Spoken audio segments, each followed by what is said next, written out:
The dark side of credit cards, how they are keeping you poor. During my childhood, my parents consistently discouraged the use of credit cards as they were opposed to debt. The notion of subsisting on borrowed funds was unappealing to them, as it was to the majority of their cohort.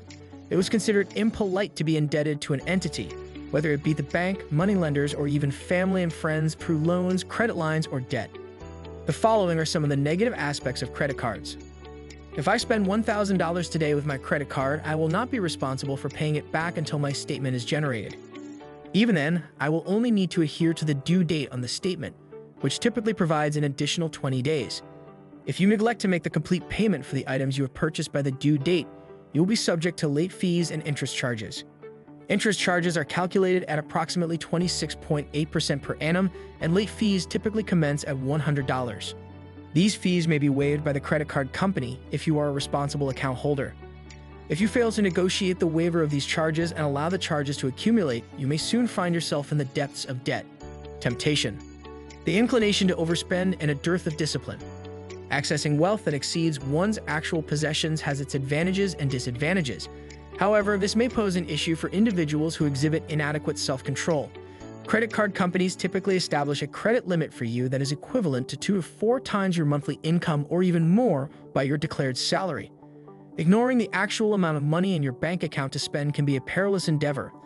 Additionally, the prevalence of online purchasing in the present day makes it effortless to accumulate an abundance of unnecessary items in one's shopping cart. It may be advantageous for you to request a lower credit limit to limit your spending to what you can afford by the time of your billing cycle, particularly if you are not adept at managing your finances. A poor credit score. Finally, and perhaps most significant, is the development of one's credit score.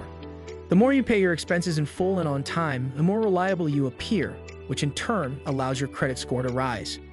In essence, a favorable credit score in America and in other countries that use credit scores like Canada, Spain, and Australia provides access to opportunities that would not be available to those with a deficient score.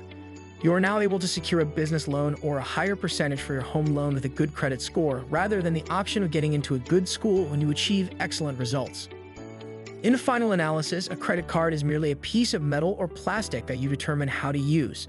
If you deviate from the path slightly, you may find yourself in a downward spiral toward financial ruin.